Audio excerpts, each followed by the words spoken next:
राजस्थान के पूर्व में आगरा और ग्वालियर के मध्य राज्य का एक छोटा सा जिला धौलपुर वैसे राष्ट्रीय स्तर पर दस्युओं के शरण स्थली के रूप में मशहूर रहा है। धार्मिक दृष्टि से भी ब्रज क्षेत्र और मथुरा के नजदीक होने के कारण यह योगेश्वर श्री कृष्ण भगवान की लीला स्थली भी रही है। महाभारत काल और श्रीमद् भगवद गीता के मुताबिक भगवान श्री कृष्ण के चरण यहाँ भी पड़े थे। श्रीमद् भगवद गीता के मुताबिक जब असुरों और देवताओं में युद्ध हो रहा था, तब युद्ध में लड़ते हुए महाराज मुचकुंद महाराज थक चुके थे, तो उन्होंने भगवान श्री कृष्ण को कहा कि वो अब बहुत थक चुके हैं और आराम करना चाहते हैं और उन्हें ऐसा स्थान बताए जहाँ कोई उन्हें परेशान ना करे और वो आराम से चैन की नींद सो सके।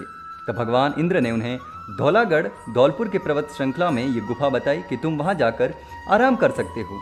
वहाँ पर तुम्हें कोई भी परेशान नहीं करेगा और ना ही तुम्हारी नींद में खलल डालेगा। साथ ही ये भी वरदान दिया कि जो भी तुम्हें जगाने की कोशिश करेगा या परेशान करेगा, वो तुम्हारी आंख खोलने पर और तुम्हारे देखने पर जलकर वहीं भस्म हो जाएगा। श्री कृष्ण की तरह में सम्मिलित इस राज मुचकुंद की कथा श्रीमद् भागवत के 10वें स्कंद के 51वें अध्याय में वर्णित है। विष्णु पुराण के 5वें अंश के 23वें अध्याय। यह जगह मुचकुंद के नाम से जानी जाती है। मुचकुंद भगवान राम की पूर्वज थे। भगवान राम से 24 पीढ़ी पहले अयोध्या के राजा मानधाता के 3 पुत्र हुए, अमरीशपुरु और मुचकुंद। मानधाता के तृतीय पुत्र मुचकुंद को देवासुर संग्राम में देवताओं ने सहायता के लिए मांगा और इन्होंने देवताओं की सहायता में युद्ध में विजय प्राप्त की और विजय प्राप्त करने के बाद देवताओं ने कहा कि आप वरदान मांगिए। तो मुचकुंद ने कहा मैं लड़ते लड़ते थक जाऊँ, विश्राम चाहता हूँ। देवताओं ने इनको वरदान दिया कि आप अरावली की श्रृंखला में धौलागिर पर्वत में विश्राम करें। जो भी आपको कच्ची नींद जगाएगा वो आपकी पहली दृष्टि पड़ते ही जलकर भस्म हो जाएगा। जब यह वरदान प्राप्त कर धौलागिर पर्वत की कतरा में आकर महाराज मुचकुंद ने त्रेता योग में विश्राम किया।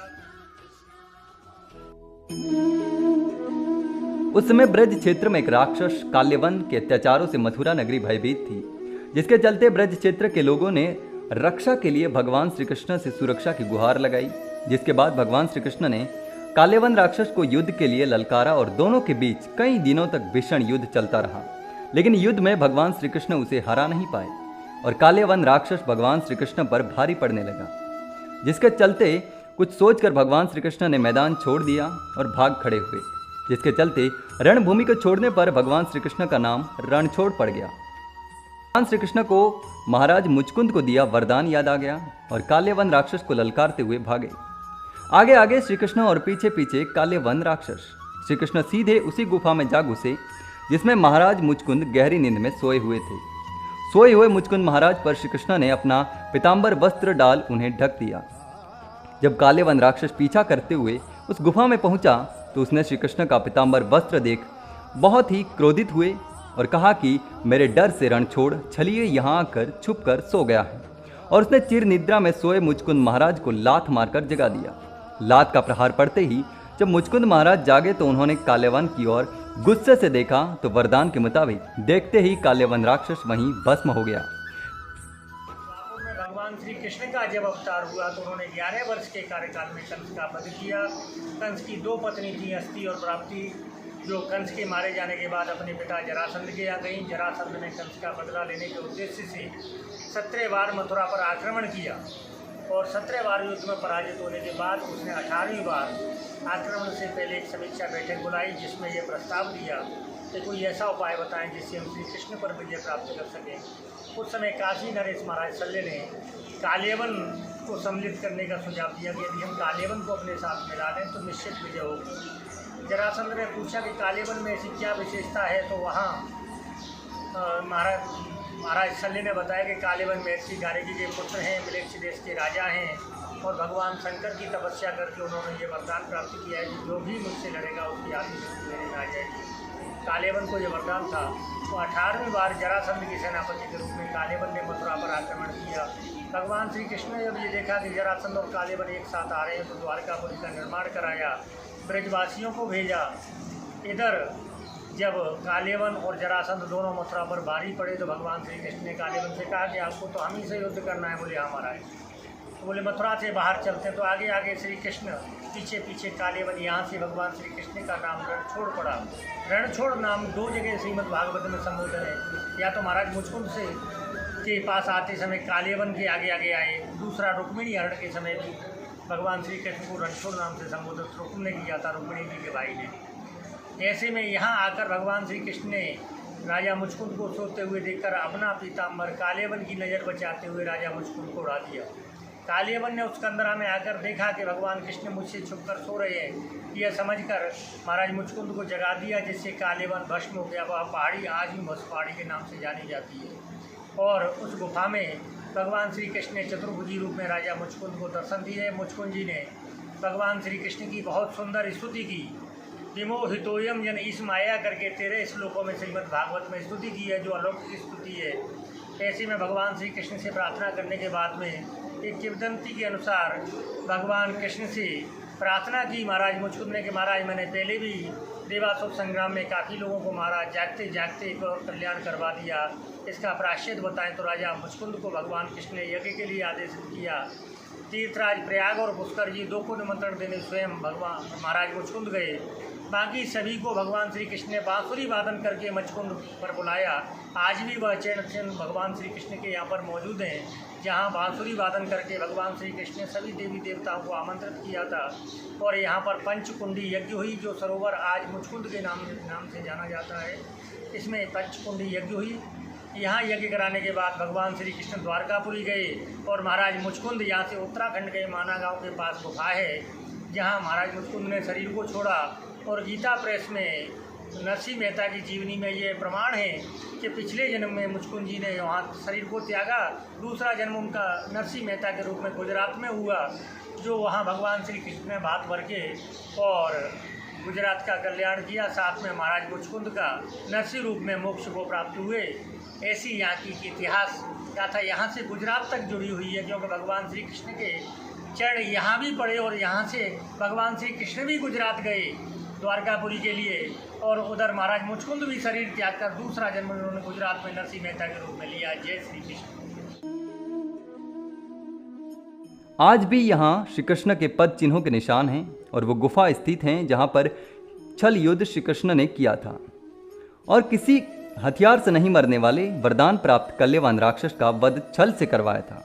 काल्यवान राक्षस के भस्म होते ही भगवान श्री कृष्ण मुचकुंद महाराज के सामने निकल कर आ गए और उन्हें प्रणाम कर सारा वृतांत सुना दिया। पीठ काल्यवन के वध के बाद भगवान श्री कृष्ण ने यहाँ पर यज्ञ कराया, जो मुचकुंद महाराज के नेतृत्व में हुआ। यज्ञ में 33 कोटि देवता और राजा महाराजाओं ने भाग लिया। यज्ञ के बाद मुचकुंद महाराज को भगवान श्री कृष्ण ने वरदान दिया कि कोई भी श्रद्धालु तीर्थ करने के बाद इस कुंड में स्नान कर लेगा, तभी उसका तीर्थ यात्रा सफल होगा। जिसके बाद काल्यवान के अत्याचारों से पीड़ित ब्रजवासियों में खुशी की लहर दौड़ गई। जिसके बाद से ही आज तक मुचकुंद महाराज की तपोभूमि मुचकुंद में सभी लोग ऋषि पंचमी से देव छठ तक चलने वाले लक्खी मेले में स्नान करने आते हैं, जहां इन नवविवाहित जोड़ों के सहरे की कलंगी को सरोवर में विसर्जित कर उनके जीवन की मंगल कामना की जाती है। ऋषि पंचमी से शुरू होने वाले इस लक्खी मेले में राजस्थान, हरियाणा, उत्तर प्रदेश और मध्य प्रदेश के साथ साथ दूसरे प्रांतों के लाखों श्रद्धालु मुचकुंद सरोवर में स्नान करने आते हैं। बताते हैं कि इस कुंड में स्नान करने से चर्म रोगों से भी मुक्ति मिलती है। कंदराव के पास ही एक ऐतिहासिक प्राचीन कुंड भी है, जिसे मुचकुंद के नाम से जाना जाता है। इस विशाल सरोवर में काल्यवन के भस्म होने के बाद भगवान श्री कृष्ण और मुचकुंद महाराज ने देवताओं के साथ मिल यहाँ विशाल यज्ञ करवाया था। यज्ञ के समाप्त होने के बाद यज्ञ स्थली सरोवर में तब्दील हो गई। अब इस स्थान पर मंदिर हैं, आज भी वहाँ गुफा मौजूद है। प्राचीन काल से ये मान्यता है, लगभग 5000 वर्ष पूर्व जब भगवान श्री कृष्ण इस मुचकुंद धाम पर पधारे, उसी समय से यहाँ पर ये मेला लगता है। और बीते वर्ष में जितने भी हिंदू और सिख धर्म में शादियाँ होती हैं, तो उन शादियों की जो कलंगी होती है, मोहरी होती है, उसे विसर्जित करने के लिए सभी लोग यहाँ आते हैं। और ऋषि पंचमी और बलदेव छठ, देव छठ को यहाँ पर लाखों की संख्या में श्रद्धालु उपस्थित होते हैं। वो सभी लोग अपनी बेटी या बेटा जिसकी भी शादी होती है उसकी मोहरी विसर्जित करते हैं, ऐसी मान्यता है। और वेद पुराण श्रीमद् भागवत कथा के 51वें अध्याय में भी मुचकुंद महाराज और कृष्ण भगवान की कथा का वर्णन है कि जब मुचकुंद महाराज जी को वरदान मिला था युद्ध के बाद कि आप आराम कीजिए, और वो आराम करना भी चाहते थे, तो वो यहीं इसी धौलपुर में मुचकुंद पर्वत के पास गुफा में आकर उन्होंने यहाँ निद्रा ली, और उनको भगवान का वरदान था। तो उसी समय कृष्ण भगवान से किसी भी प्रकार से कालयवन जो कि राक्षस था उसका वध नहीं हो पा रहा था। तो उसका वध करने के लिए भगवान कृष्ण ने लीला रची और इन्हीं मुचकुंद जी महाराज के माध्यम से उसका वध किया। और इसीलिए भगवान श्री कृष्ण को रणशूर भी कहा जाता है कि भगवान श्री कृष्ण मथुरा से भागते हुए अपने प्राण बचाते हुए कालयवन से इसी धौलपुर की पावन धरा पर पधारे, और पधार कर उन्होंने उस गुफा में सो रहे, क्योंकि वो तो लीलाधारी थे, उन्हें सब पता था। अपना पीताम्बर भगवान श्री कृष्ण ने मुचकुंद जी महाराज जी को ओढ़ा दिया और आगे जाकर गुफा में छुप गए। कालयवन आया, उसने जब देखा कि गुफा में आकर के कन्हैया यहाँ सोए हुए हैं, तो उन्होंने उसमें लात मारी। तो मुचकुंद जी महाराज जाग गए और उन्हें वरदान था कि जो भी उन्हें जगाएगा तो भस्म हो जाएगा, और कालयवन भस्म हो गया। तब महाराज ने देखा तो भगवान श्री कृष्ण के दर्शन किए और उनसे आशीर्वाद लिया। भगवान कृष्ण ने यहाँ पर इसी तपोभूमि पर यज्ञ किया, और उसी के उपरांत ये देव छठ का मेला यहाँ लगता आ रहा है। और आसपास ही नहीं, यहाँ धौलपुर जिला और भी भरतपुर, राजस्थान ही नहीं, मध्य प्रदेश के नज़दीकी ज़िले मथुरा, ये ग्वालियर है, मुरैना है, और दूर दूर से भी इधर उत्तर प्रदेश के मथुरा, आगरा, अलीगढ़, यहाँ से हजारों श्रद्धालु आज यानी कि रस पंचमी के दिन और कल विशेषकर देव छठ पर ज़्यादा उपस्थित होकर यहाँ मुचकुंद सरोवर की परिक्रमा करते हैं। मुचकुंद जी महाराज और श्री कृष्ण भगवान से आशीर्वाद लेते हैं और इस सरोवर की परिक्रमा लगाते हैं।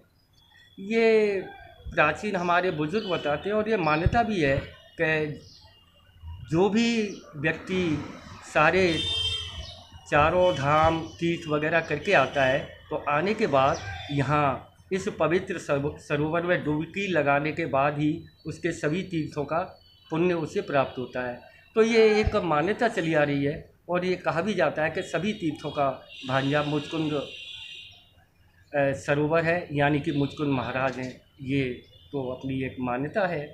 बस यही है कि भगवान श्री कृष्ण के यहाँ पर चरण पड़े थे, इसीलिए सारे इस क्षेत्र के लोग और दूर दराज से भी यहाँ आते हैं, भगवान श्री कृष्ण के दर्शन करते हैं, मुचकुंद जी महाराज से आशीर्वाद प्राप्त करते हैं, सरोवर में डुबकी लगाते हैं, और बीते वर्ष में जितनी भी शादियाँ होती हैं उनकी उन बच्चों की जो मोहरी होती है उसको यहाँ विधि विधान से विसर्जित करते हैं।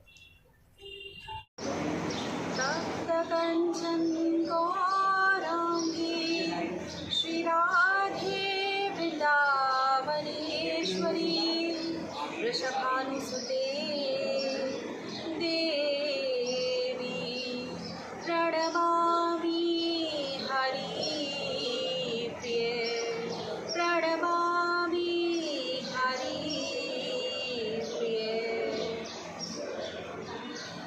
ऐसा कहा जाता है कि भगवान कृष्ण को रणछोड़ के नाम से कहा जाना जाता है, और इतिहास के हिसाब से ऐसा भी कहा जाता है कि जब कालयवन और जरासंध ने 18वीं बार मथुरा पे आक्रमण किया तो भगवान कृष्ण यहाँ पर भागे चले आए, और जब कृष्ण भगवान भागे तो धौलागिरी पर्वत पे आ पहुँचे, जहाँ पर मुचकुंद राजा, जिस स्थान पे हम लोग बैठे हैं मुचकुंद के नाम से प्रसिद्ध है, मुचकुंद राजा शयन कर रहे थे, जिनको इंद्र ने ऐसा कहा था कि आप जब यहाँ पे विश्राम करेंगे और कोई भी आके आपकी आँखों में जब देखेगा तो उस अग्नि से वो भस्म हो जाएगा। तो भगवान भागते भागते धौलागिरी पर्वत पे पहुँचे, और पहुँचने के बाद में उस गुफा में जा पहुँचे जहाँ पर भगवान मुचकुंद विश्राम कर रहे थे। उन्हीं के पीछे भागते भागते कालयवन धौलागिरी की श्रृंखलाओं में आ पहुँचे, और भगवान का पीछे करते हुए उसी गुफा में पहुँच गए, जहाँ पर भगवान तो छुप गए। और कालयवन जब पहुँचे और वहाँ पे राजा मुचकुंद को सोते हुए देखा तो उनको लगा कि ये कृष्ण सो रहे हैं, क्योंकि उन्होंने पीताम्बरी वस्त्र धारण किया हुआ था। और जैसे ही राजा मुचकुंद वहाँ पर अपने विश्राम से उठे, उनकी नेत्र ज्वाला से कालियावन वहीं भस्म हो गया। तो तभी से ऐसा कहा जाता है कि भगवान को रणछोड़ के नाम से जाना जाता है, क्योंकि वो रण को छोड़कर धौलागिरी श्रृंखलाओं में आ पहुँचे। उसी के कारण उन्होंने राजा मुचकुंद को उद्धार किया और कालियावन का वध किया। तो ये एक छोटा सा मुझे मुचकुंद का इतिहास पता है, जो मैं अपने शब्दों में आपको एक्सप्लेन किया। ये दरअसल ऐसा है कि जब मुचकुंद राजा को भगवान विष्णु रूप में यहाँ पे भगवान कृष्ण ने उनको दर्शन दिए, और उसके बाद में भगवान ने उनसे कहा कि प्रभु मेरे को बहुत मैं युद्ध कर करके, राजा मुचकुंद युद्ध में बहुत निपुण थे और युद्ध कर करके थक गया हूँ, मुझे आराम नहीं मिला है और मैं अब थोड़ा सा विश्राम करना चाहता हूँ, मैं अब कुछ ऐसा करना चाहता हूँ जिससे मुझे आत्मा को शांति मिले। तो भगवान श्री कृष्ण ने राजा मुचकुंद के साथ मिलकर यहाँ पे पंचकुंडी यज्ञ किया। उस यज्ञ के अवशेष आज भी यहाँ मिलते हैं। वो कुएं के रूप में यहाँ पे जो कुंडियाँ हैं, वो 5 कुंडियाँ यहाँ पे देखी जा सकती हैं सरोवर में, और ये बहुत ही प्राचीन है, करीबन 5500 वर्ष पुराना इसका इतिहास है। और आज भी जब हम उन कुंडियों को देखते हैं तो उसमें वो पुरानी एशेस मिलती है, बहुत विभूति मिलती है, जो कि बहुत ही लोग यहाँ पे उसको लेके जाते हैं। और इसी मुचकुंद तीर्थ के अंदर लोग अपने कलंगी और मोहरी का विसर्जन करने आते हैं। यहाँ पे देव छठ का मेला लगता है, जो कि भाद्रपद की ऋषि पंचमी पर होता है। तो लोग बहुत आसपास से और पूरे दुनिया भर से लोग यहाँ पे आते हैं, और लोगों का ऐसा विश्वास है कि जब वो उसमें स्नान करेंगे, मुचकुंद के सरोवर में स्नान करेंगे, तो उनके शारीरिक पीड़ाएँ मिट जाएंगी, उनके स्किन डिजीज़ ख़त्म हो जाएंगे। तो काफ़ी प्रसिद्ध ये जगह है, जो कि काफ़ी छुपी हुई है, लेजर नोन है। आगरा और ग्वालियर के बीच में स्थित धौलपुर में ये मुचकुंद बसा हुआ है। धौलपुर में स्थित तीर्थराज मुचकुंद में भगवान श्री कृष्ण के चरण पड़े, और भगवान जब रण छोड़कर मथुरा से जब जरासंध से युद्ध कर रहे थे, तो भगवान धौलपुर में आए, और धौलपुर में यहाँ पर भगवान ने जरासंध का वध महाराज मुचकुंद के द्वारा करवाया। और इस कुंड का नाम मुचकुंद ऐसे पड़ा कि धौलपुर में जब भगवान ने मुचकुंद जी से जरासंध का वध करवाया, तो भगवान से बोले, हे भगवान, मुझसे आपने सोते सोते मुझे द्वारा जगा दिया, और जगाने के बाद आपने मेरे द्वारा एक और वध करवा दिया। तो महाराज मैं इस वध का प्रायश्चित करना चाहता हूँ। इस वध के प्रायश्चित में तो भगवान ने कहा कि आप एक पंचकुंडी यज्ञ का आयोजन करो।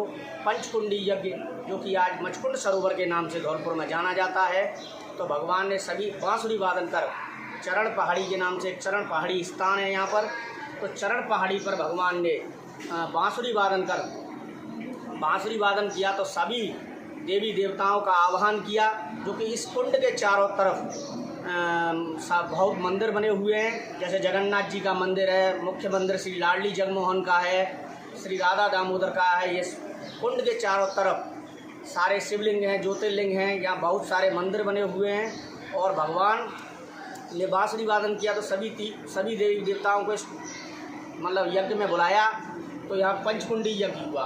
उस कुंड में जो भी स्नान करता है, जैसे किसी के चर्म रोग है, मसे हैं, सर है, वो सारे चर्म रोग इस कुंड के नहाने से सही होते हैं। और शादी विवाहों में जो सहरा, मोहरी, कलंगी जो अपने इस क्षेत्र में यहाँ देव छठ के दिन विशेष मेला लगता है, उस मेले का आयोजन होता है। उस आयोजन में यहाँ पर अपने आसपास से MP, UP लाखों की तादाद में भक्त आते हैं और सहरा, मोहरी, कलंगी सराते हैं और स्नान करते हैं, जिनसे उनके चर्म रोग दूर हो जाते हैं। धौलपुर में स्थित मुचकुंद धाम, इसकी एक अपनी एक अलग ही कहानी है। इसकी कहानी गीता में लिखी हुई है कि जब भगवान श्री कृष्ण मथुरा से रण को छोड़कर आए थे, तो उनके पीछे पीछे कालियावन आया, आगे आगे भगवान श्री कृष्ण यहाँ तक आए। भगवान श्री कृष्ण यहाँ एक गुफा है, धौलागिरी पर्वत पर गुफा है, वहाँ पर उन्होंने श्री मुचकुंद महाराज, जो कि राम जी की चौथी पीढ़ी पहले के यहाँ पर विश्राम कर रहे थे, उन पर उन्होंने अपना पीताम्बर उड़ा दिया था।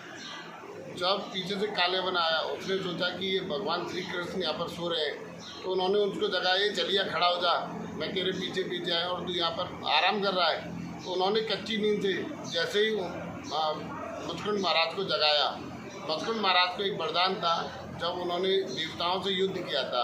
युद्ध के पश्चात जब वो परेशान हो गए थे, थक गए थे, तो उन्होंने देवताओं से वरदान लिया था कि अब मैं थक चुका हूँ, विश्राम करना चाहता हूँ। तो उनको यह वरदान दिया गया था कि आप धौलागिरी पर्वत की कंदराओं में जाके विश्राम करो, और अगर आपको कोई कच्ची नींद जगाता है तो वह स्वतः ही भस्म हो जाएगा। उसी वरदान के फलस्वरूप जैसे ही काले वन ने भगवान श्री कृष्ण को जगाया, उनकी नज़र जैसे ही काले वन पर पड़ी, काले वन पर नज़र पड़ते ही मचकुंड महाराज की जैसी काले वन पर नज़र पड़ते ही वो भस्म हो गया। काले वन की भस्म पहाड़ी के नाम से जानी जाती है, वो पहाड़ी आज भी धौलपुर में स्थित है। उसके तत्पश्चात मचकुंड महाराज ने भगवान श्री कृष्ण से बोला, हे भगवान, मैं युद्ध लड़ते लड़ते परेशान हो गया था और यहाँ विश्राम कर रहा था, लेकिन आपने मुझसे यहाँ भी ये कार्य करा लिया।